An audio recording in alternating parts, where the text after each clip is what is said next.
Pete Gossi here, joined with Virginia Beach Vice Mayor Jim Wood at what is coming out about every couple of weeks, our Coastal Virginia Chamber of Commerce video conferences on Facebook Live. We're glad that you joined us. We got an outstanding all-star lineup with us tonight. Wood Selig from Old Dominion University, our athletic director. He's been on in the newspaper more than Justin Bieber as of late, every time you turn a page, and we're real excited to have him on.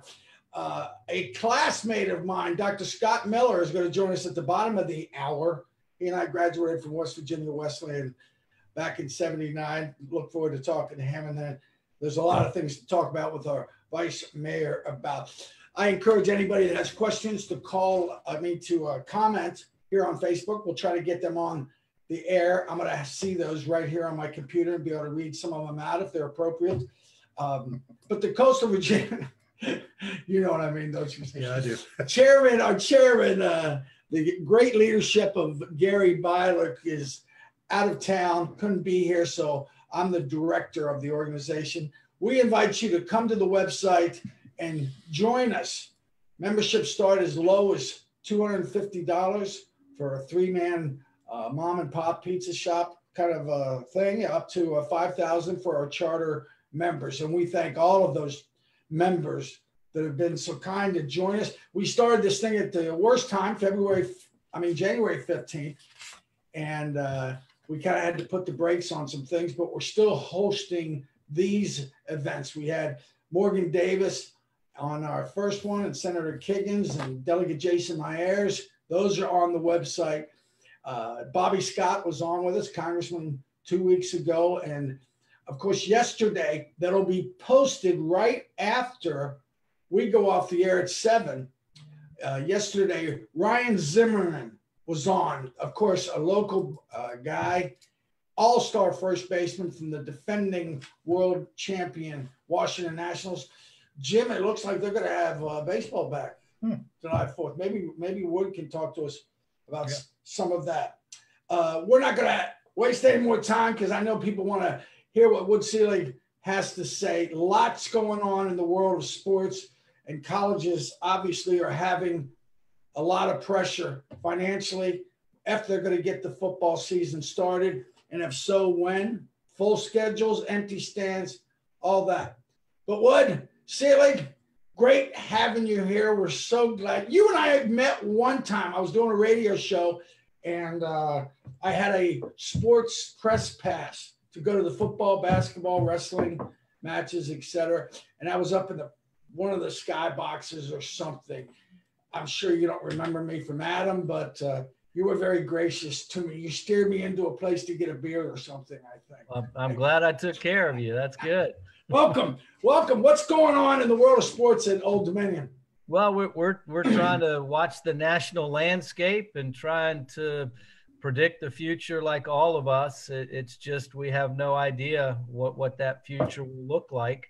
If we're tracking college athletics, I know the pro sports model is a little bit different than the intercollegiate model. There are different revenues, there are different rules. There are different pressure points than what we have with intercollegiate athletics. But just recently, the president of the NCAA, Mark Emmert, came out and stated publicly, which I understand. He said that, whether schools elect to participate in intercollegiate athletics this coming fall, winter, or spring is not an NCAA decision. That decision will be made by the various states, the governors of those states, the presidents of those universities, and the legal council of the universities and the attorney general. So it really put it back in the laps of higher education. And that's great. That's where it should be. That's where the decision should be. But right now, at most schools in Virginia, are not even offering on-campus education this summer. We are all online throughout the summer, and we're trying to figure a way to offer on-campus education this fall. So we're still putting forward our models and our best efforts to ensure safety for our students, our faculty, the guests of our respective campuses. So we're still 3.5 months away, plenty of time, but there are a lot of decisions that need to be made between now and then relative to how we open, what does it look like, how many people do you have in your classroom, how many do you have in your dorms, what's the social distance requirements that you have on your campus, and then that dovetails into intercollegiate athletics. I don't think intercollegiate athletics should expect or should get a hall pass and have the university act one way for groups of students educationally, but then say, oh, it's okay if we put 60, 70, 80,000 in a football stadium because that's football. That's what people do. So we're going to have to link and be consistent in how we both message and the decisions that we make. Wood Selig's with us here, Old Dominion University Athletic Director, obviously under, I don't know if it's stress or just so many important decisions. Me, like everybody else, wants to see sports come back as soon as possible. We had Ryan Zimmerman on yesterday. That's going to be posted right after you and I finish up, and with Dr. Scott Miller, it's going to be on. But he was excited about baseball opening up July 4th. I think that's a big positive. Yeah, I'm glad to see sports coming back. I'm glad to see the professional franchise commitment. Whether it's baseball, football, whatever it might be. They have a lot of money to throw at it. They have a lot of financial reasons to continue that. Their TV contracts are enormous, by our standards. The following that they generate and command is substantial. So their financial model is much different, and obviously the athletes are making tremendous sums to compete. So they have a little bit different motivation to want to get out there on the field and play. The intercollegiate model is based, on education first. Athletics is, an extracurricular for many of our student athletes. So it's a different model entirely. And the other thing is, I guess if you're a pro sport athlete, you realize that there's an inherent risk, even if you're competing in the best of times.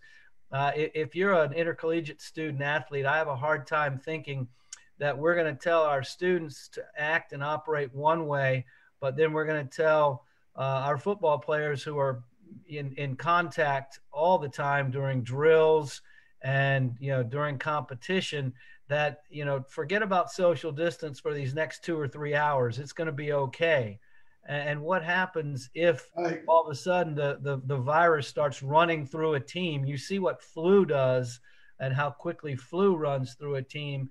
If COVID-19 were to hit a program, the program could be decimated.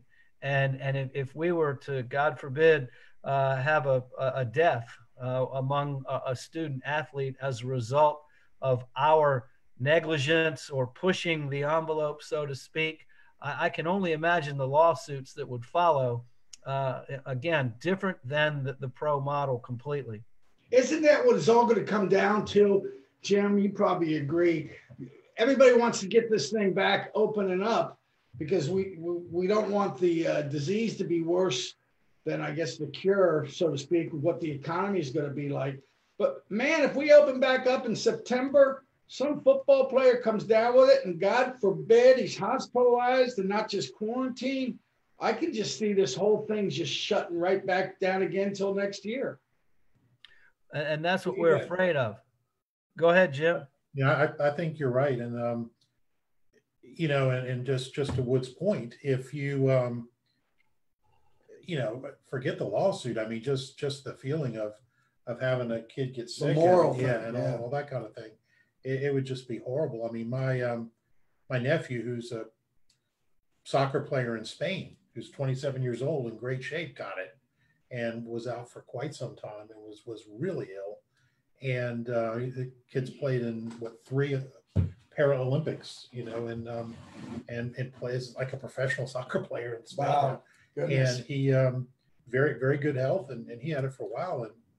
And now, but then, and we can get into this later, I think, but I think if you take a look, and what's difficult, and I think what Wood says is correct, is that you've got some areas where you've got an explosion, and then you've got other areas where it's reasonably low. Sure. Like Hampton Roads is pretty low. And then you compare that to the Eastern Shore. Well, look at the Eastern Shore. I mean, Virginia Beach has 10 times the population of Accomack and Northampton combined, and they've got more cases than we do. Yes. So, hey, Wood, if you had to put a guesstimate to it, and I'm not putting you on the spot because I'm sure, like you say, classes were supposed to open back up what they usually do for big schools or schools like this is the last week or the 20th or so of August. Of course, football practice starts the 1st of August. What are you guessing?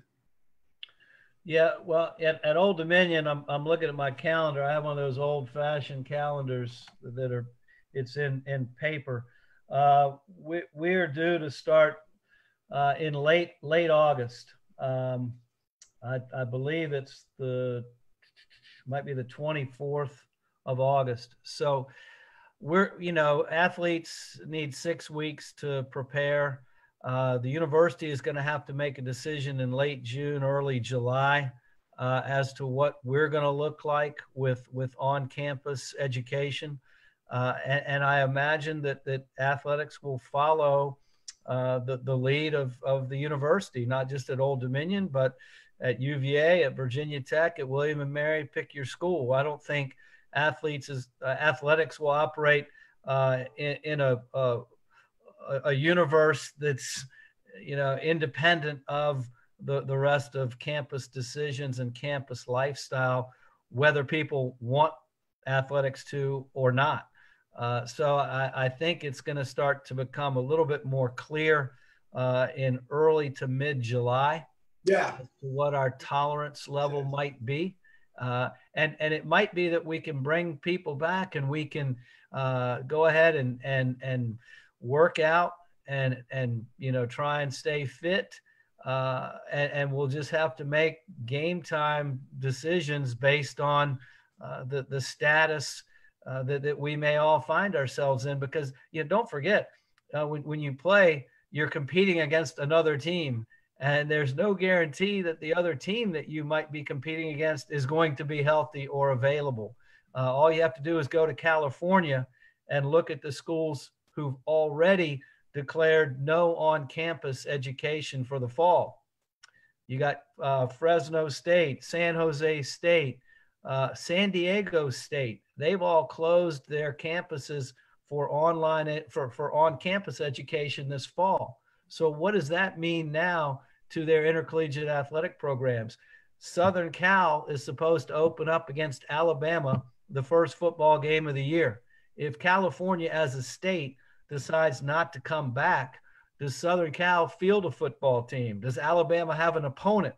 So now Alabama's looking for teams who might be able to stand in if Alabama. Would Old Dominion be available? Would Old Dominion be available? Hell no, they couldn't pay us enough. We'd all be real sick that day. But no, so you're going to have all kinds of pressures with if all of a sudden a week before you're supposed to play a team, they get sick or they decide to shut it down or their school shuts down. And now you're thinking, okay, who are we going to go play? You might not know who you're going to play literally a week ahead of schedule. So at some point you just have to scratch your head and say, is it really that important? Is it really worth all this? Shouldn't we just let's focus on academics? Let's get our priorities straight. Let's wait for the vaccine and let's do the best we can in the meantime. Well, it just seems pretty premature that they shut that down already. Like you said, it's still 2.5 months, or 3.5 months, or 3 months and a week away for classes. Still a lot of time, but that's neither here nor there. I think everything got out of whack some time ago. I'm a West Virginia fan, and when the Big East fell apart, and all of a sudden we joined the Big 12, I thought, what in the world is West Virginia having to fly all the way out to Oklahoma? And now you guys got to fly to Texas, El Paso, and transportation costs for your athletic program have to take up a big chunk of it. Yeah, we're spending over $1 million a year more to compete in Conference USA than we were in the Colonial Athletic Association. Now, our conference revenues are more than what we had in the CAA, which helped offset some of those travel expenses. However, where we really are missing it, and I feel for our fans, and I'll be the first to admit it, our folks would rather see William and Mary, James Madison, Richmond, VCU, George Mason. They move the needle. Everybody has somebody in their family that they know or a friend who went to all those schools. We bring them into Hampton Roads. We bring them into Norfolk, whether it's football, basketball, soccer, baseball, and that's a draw. And I get it. We bring in UTEP. We bring in Florida International, and it's a big yawn. And it's like, okay, so what? And we better hope that they want to see ODU, because they're not certainly coming to see many of our opponents in Conference USA. I'm not trying to be critical or mean. That's just the way it is. So we joined Conference USA, and it was a much different league. It had East Carolina in it, SMU. We had Tulsa, Tulane, South Florida. So the league changed dramatically after a year that we had joined. So we joined a league that unfortunately went through a lot of transformation that negatively impacted both our travel and our brand recognition and the interest in our opponents. If we could change anything, it would be to compete against more regional programs. And that's why when you look at for example, basketball, men's basketball, we'll play VCU, Richmond, George Mason, James Madison, William and Mary on a regular basis every year. So our non-conference schedule in men's basketball is exactly what our conference schedule used to look like. That's a 3-hour drive or less. Yeah. You can drive. Yeah. Do you think, we only have a few minutes here left, you've been very kind, Wood Selig, to be on with us from Old Dominion University.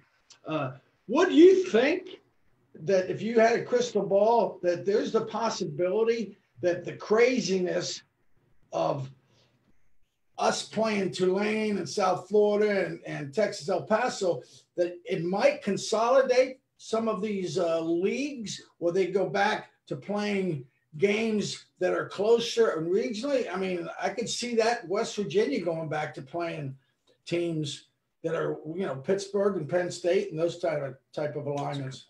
There's not a better time than now for conference realignment, for the appetite for realignment by those who are, in charge of conference affiliation, commissioners, presidents, athletic directors. There's not a better time than now to realign and reconfigure. And JP, you're exactly right.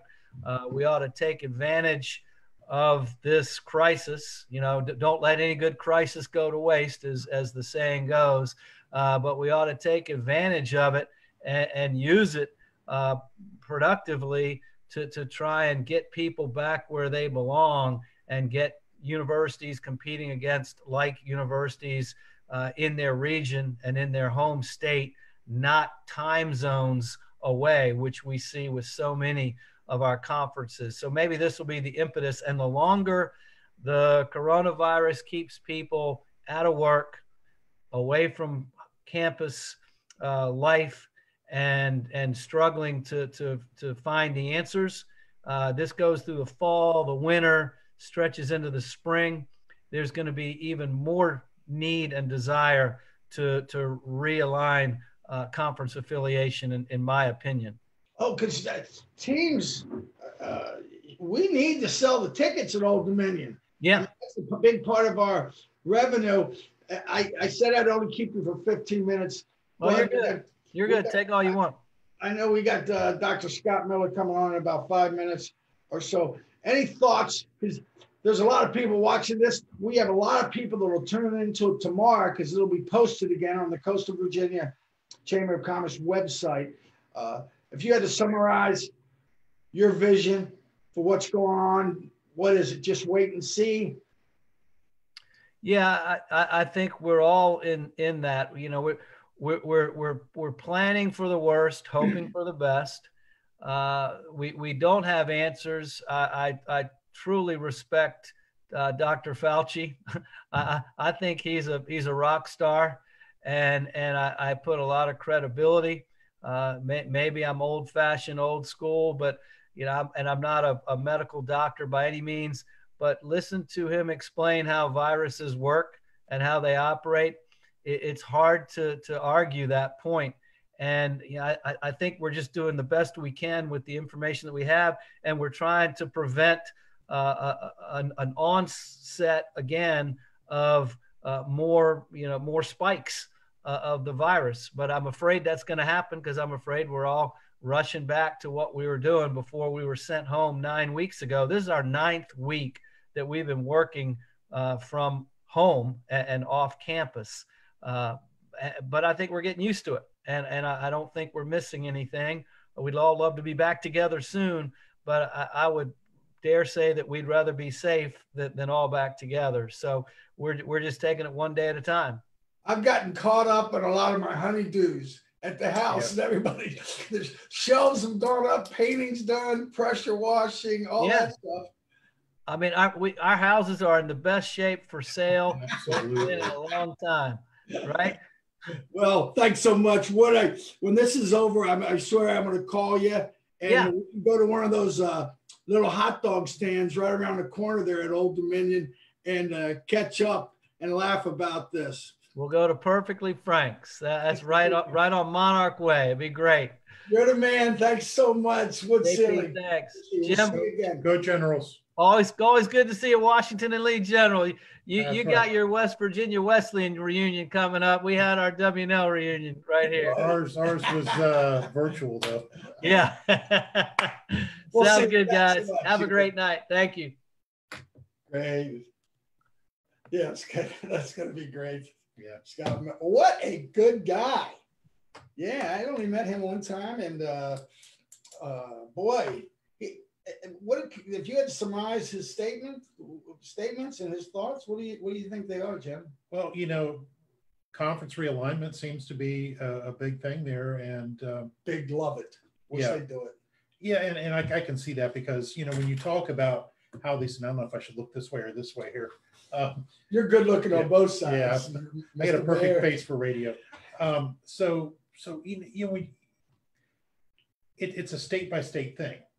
So if Virginia relaxes restrictions and another state doesn't, or vice versa, it's kind of hard to compete on a level playing field. And you know, I was going to figure we talk a little bit about this later, but let's take a look at these cases that we have in Virginia now, and treating the state as a whole versus as a region. I don't know if you want to get into that yet. But go ahead. We got a minute here because you and I are going to have 15 minutes at the end of the hour to catch up. So you take a look at Bristol, Virginia. You've been to Bristol. Sure. You have Tennessee on one side of the street. Yeah, okay. Heck of a racetrack. So Tennessee, the restaurants are open. Virginia, they're not. There are 3 cases I just checked in Bristol, Virginia. 3 cases in Bristol? And any in Tennessee? I don't know. But I mean, what I'm saying is there's 3 cases in Bristol, Virginia. And you compare that to the rest of the state. Yeah. Should Bristol have the same restrictions? Because literally across the street, you can go into an Applebee's or whatever in town. So here's a smart man that'll maybe give us some insight into all of this. As I said earlier, a classmate and graduate of mine from that esteemed institution, West Virginia Wesleyan College, the Harvard of the South.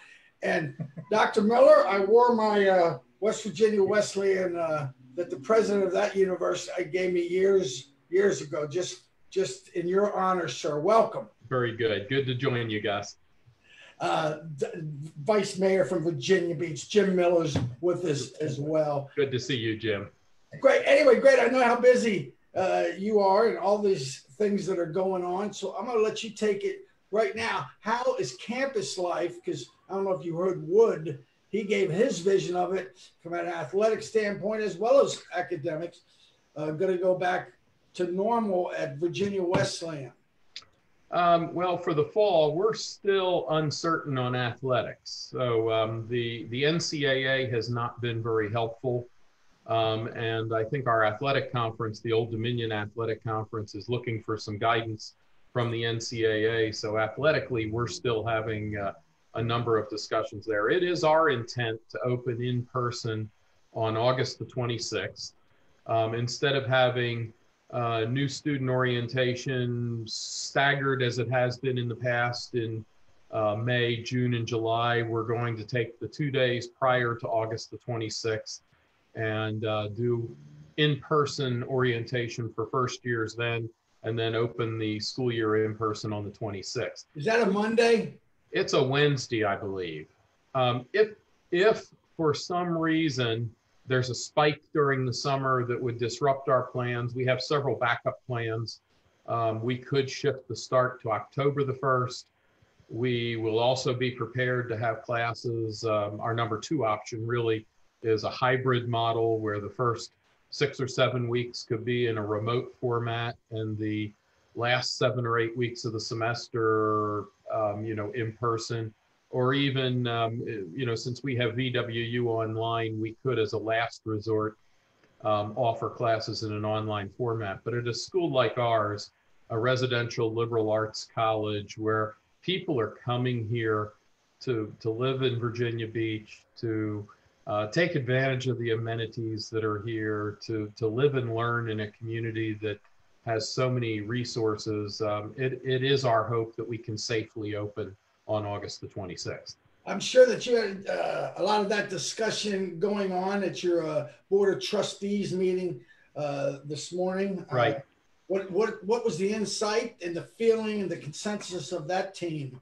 Well, our board is made up of 36 individuals that are business people, leaders in all professions, and we had a good, healthy dialogue on what the start of the academic year could look like.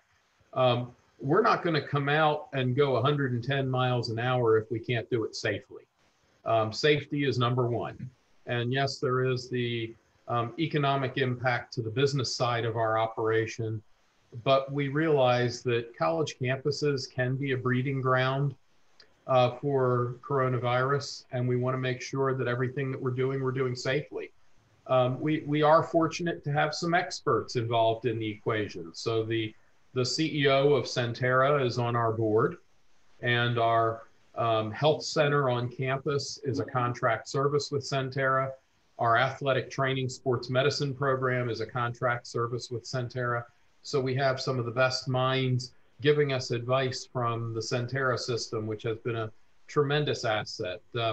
We have our food service is a national provider, Sodexo. They've already come out with their instructions, and the big item that stuck out right away is that you're not going to see salad bars in any dining facility soon. It's going to be different how you package and how many people are eating in the cafeteria. And then our facilities management operation is also a contract service with Aramark, a national provider, and they're already addressing things of how we handle cleanliness and safety issues in residence halls, in classrooms, and in offices as well. So we're taking the time now to plan very carefully. We do anticipate to be able to open safely at the end of August, but again, safety is the number 1 priority for us.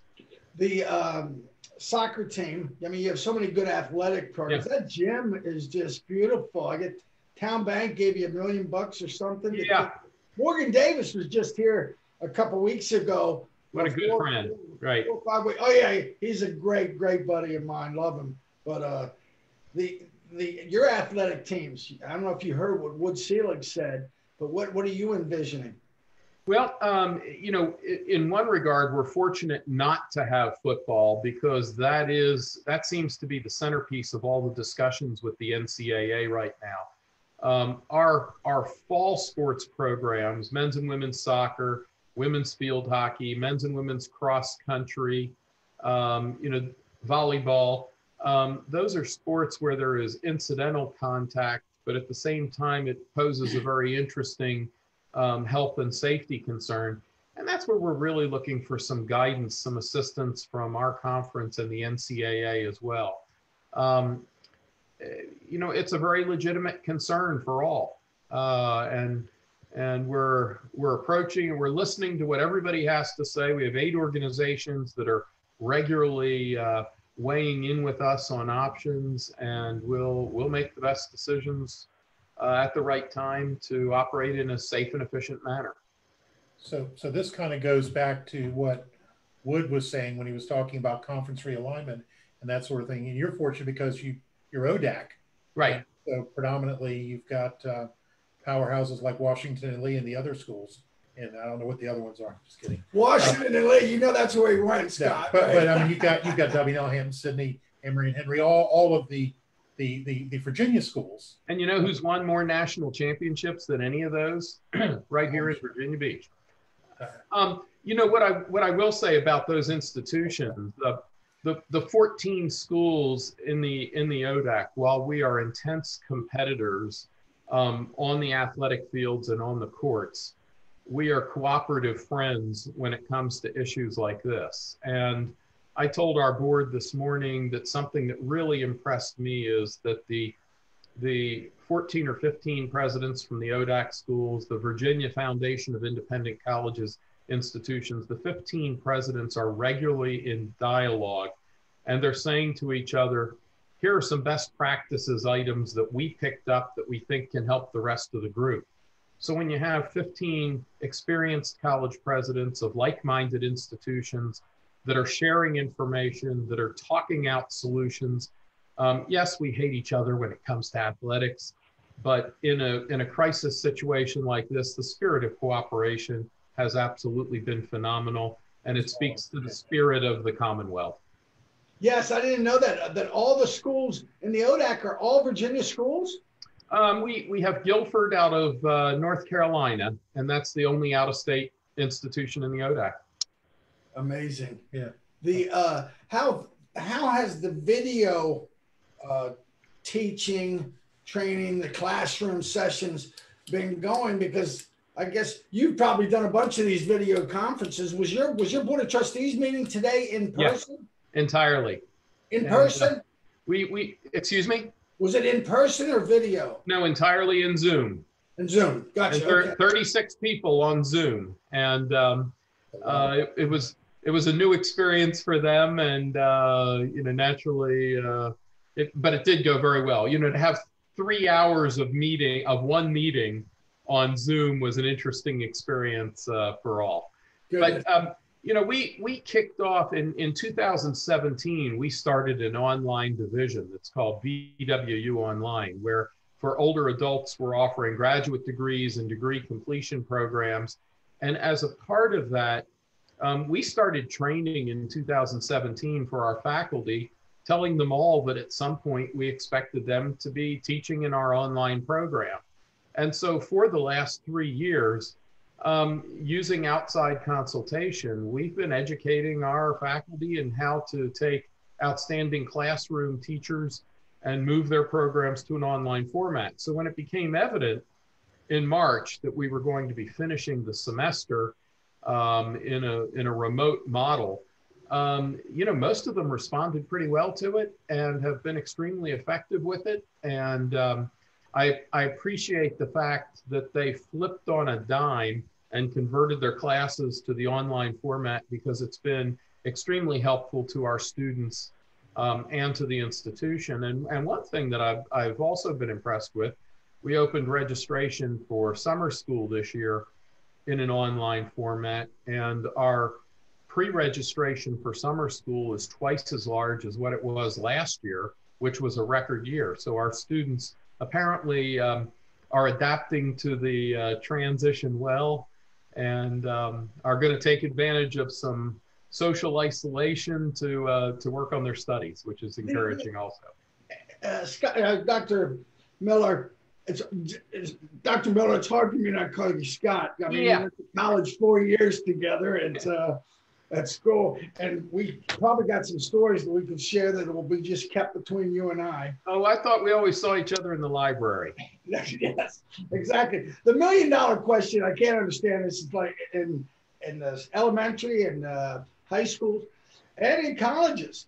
I mean, what do they do? Are they still going to graduate and move up? Freshmen go to sophomores and so on and so forth, first grade to second grade?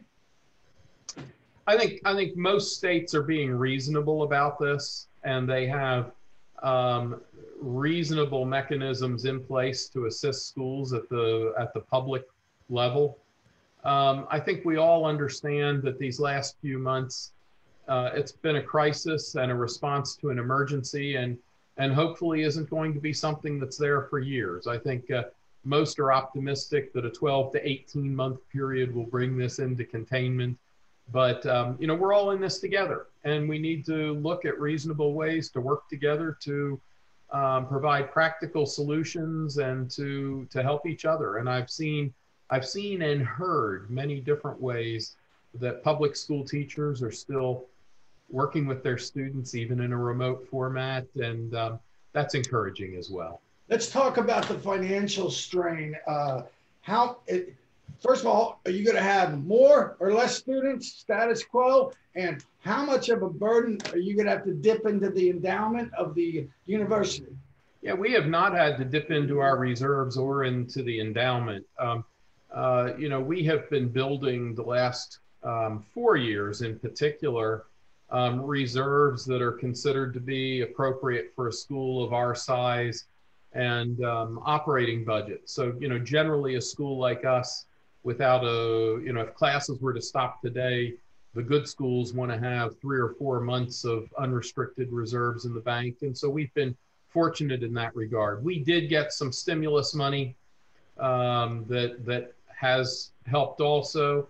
Also, we have some wonderful donors who, recognizing that these are challenging times, have reached out and really underscored and helped with some major support as well. So, we financially have fielded things very well. We're a solid institution and will be moving forward. I think most of the schools will tell you that they have handled the spring well, but if you go into the next academic year and have another disruption or two, that could have an impact on their business model. So, we are very cautious and paying attention to all the safety issues, because we don't want to have those disruptions next year. We would rather be slower opening and handle it in a methodical way that provides a safe environment than to open up and all of a sudden have a spike occur again. We talked about that with Selig.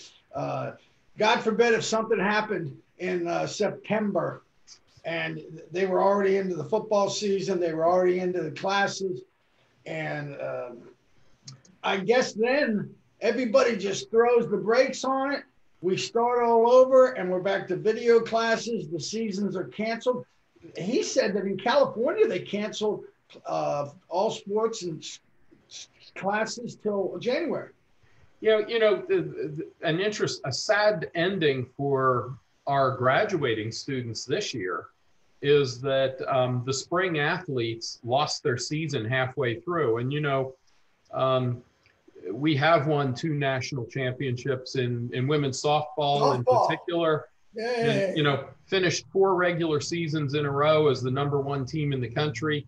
And we were 11-1 and have the young lady, Hannah Hall, who has just won the Norfolk Sports Award as the top senior athlete in the area. This is a young lady who is 16 wins away from being the winningest pitcher in NCAA history, and her season was just taken away from her. And students are scrambling right now. The NCAA has said they would give the spring sports another year of eligibility. A number of those seniors are saying, I might come back as a graduate student next year so that I can play my senior year all over again. It's no secret, athletics is important to students. And when at the Division III level, it's a wonderful opportunity to recruit and retain students, but the competitive level and all, I understand where students are coming from, wanting to come back for that final year and finish the right way. We're going to wrap up now, Dr. Miller. You're awfully nice to come on. By the way, Jody, your assistant, she's just a dream. Great assistant. She was so kind to me in lining all this up. And when this is all over, I haven't caught up with you in years. That'd be good. I'm going to email you, and hopefully late in the summer, you and I can get together for. Sounds great. Thank you, Gus. That would be great. Thank you so much. All right. And thank you, Jim, also. Good to see you both, and catch you soon. See you around. Bye-bye. Yeah. Dr. Scott Miller. Good guy. Good school he graduated from. Yeah. I liked your comment on Washington Lee. Jim Wood joins us right now here with your questions. They just passed the budget yesterday. Vice Mayor Jim Wood of Virginia Beach again joins us live. I just got him at the last minute, and he was so kind to come in. It's always better with two people to do these than it is with one. So the big news is the paper Virginia Pilot, Virginia Beach City Council unanimously. You guys don't rarely do anything unanimously. Yeah, that's kind of unusual. $2 billion budget. Let's start with that. Yeah. So, our budget process, as a lot of people don't know, isn't just this last couple of weeks or months. I mean, the joke was, as I was walking out of the meeting last night, one of the staff guys, he said, okay, well, we start on next year's budget tomorrow. And so they really, in earnest, are starting on the budget in the fall and start doing that. Now, in this year, because of everything with the pandemic, it's become a lot more complicated. The interim city manager presented a great budget back in end of March, beginning of April. Great budget, which had zero basis in what was going on in the world because it was formulated before the pandemic. Sure. So he came back, sliced and diced the budget, said these are all the things we're going to do. And at that point, it becomes the council's budget, and then we adopt and adapt it. And it's a team effort. I mean, everybody works on it. As you said, it's very rare to get 11-0 vote on the budget, but we did this year. It's so complicated. I'm sure it's a thick document. It's two thick books and one skinny book. Well, how do you have time? Because this is a part-time job, not a full-time job for you, but I'm sure you spend 40 hours a week at least on this, if not more. It's a lot of work. Yeah. How do you get through that? How do you read that stuff? Well, it's the beauty of it is you kind of know what you're going to zero in on, because some of the stuff is recurring. It's a capital project and that sort of thing. And then it's all boiled down to the executive summary, so you can go into the different sections. So, it's boiled down by area, public safety, education, lifelong, all these kind of things. So, well, I was just pulling out some of the things. Obviously, you pull out any big points, but there's $3 million in tax relief, $2 million for real estate, and personal property, which is going to make everybody happy. So what this started out as helping businesses, because obviously businesses have been dramatically impacted, killed by this. Restaurants and any small businesses. I mean, drive by Lynnhaven Mall or Pembroke Mall, it just breaks your heart when you see it empty like that. And it's like driving by on Christmas Day, is what I told my wife. You drive by these places, there's no cars on the road, nobody in the parking lots, and but it's not a holiday. And no. So one of the things we did is we know there's all these federal programs, stimulus and all that, but our Economic Development Authority, we have these EDIP, Economic Development Incentive Programs, for companies to bring in businesses, expand, do all that kind of stuff. But we say, okay, we need to use this to help existing businesses. Let's work on that. So we programmed a little bit of money for that, and then we came back and said, well, taxes, water bills, stuff like that. So we added more money to that, and we said, since we're doing that for businesses, we need to help our residents at the same point. So we did that. It included this couple million for that. But the other thing we did is we expanded the water bill relief program, for lack of a better term. So assisting people who are having trouble paying their water bills. I mean, there's only a few things that we control, but we try to help them with that. You were going to raise first of all, are any taxes getting raised this year? Well, no, but technically, so the answer is no, but the effective change in the assessment causes your actual tax to go up because your assessments go up. But no, we did not like say this tax is going to be raised. No. The stormwater, I know that the Barbara Henley, councilwoman, she was concerned about that. You were going to increase the rate stormwater fee to take care of all the flooding issues, which to me is one of the biggest things here in the city. Do you get that? Yeah, it was $1 a month on average. So it wasn't a big number, but there was some significant opposition from the council on it. And ultimately we repurposed some funding. So that's the other part of the story that's not in there. We repurposed funding to go towards the stormwater projects as well. And there's a lot of money being spent on stormwater. There's a whole lot of money being spent on stormwater. This just you wouldn't believe it if you hear, because all you do is letters to the editor and everything else. Everybody is just bewitching about the stormwater things. Yeah. What other parts of the budget stuck out at you? Was there anything that you would champion that you're real happy got through? Or well, there's a lot of things that were good in the budget. One of the things is we constantly have an issue with recruitment, and we still do have an issue with recruitment across many departments because pre-COVID and probably right post-COVID, it's a tough job market for us because we don't pay as much as the private sector, obviously, and people are changing the way that they do employment and whether or not they do it. Public safety has always been difficult for us to hire. So one of the things that we did is what is that, like police and fire, the 911 center, EMS is primarily volunteer, which is great in our city. Yeah. God bless those people. Well, it said here that you are going to eliminate 45 positions in 2 months. You know what that's about? Well, yeah. So there are a number of unfilled. I have positions. the paper. I don't mean to put you on the spot. It's fine. I haven't read this article yet, so I'm just like I'm trying to read it upside down here. Maybe I'll let you. What does it say? 45. Yeah. Okay. So what that says is that's part of how we're funding those. Those are unfilled positions. So there are several hundred unfilled positions because we're just not able to hire people, and so that's money we're stashing away from it. So we're saying, okay, well, we're just going to eliminate these 45 positions. We'll tell the city manager, tell us which ones you're going to eliminate. So basically nobody's losing their job because they're not even filled. Correct. Well, the paper should have reported that these positions aren't actually filled, because that's very.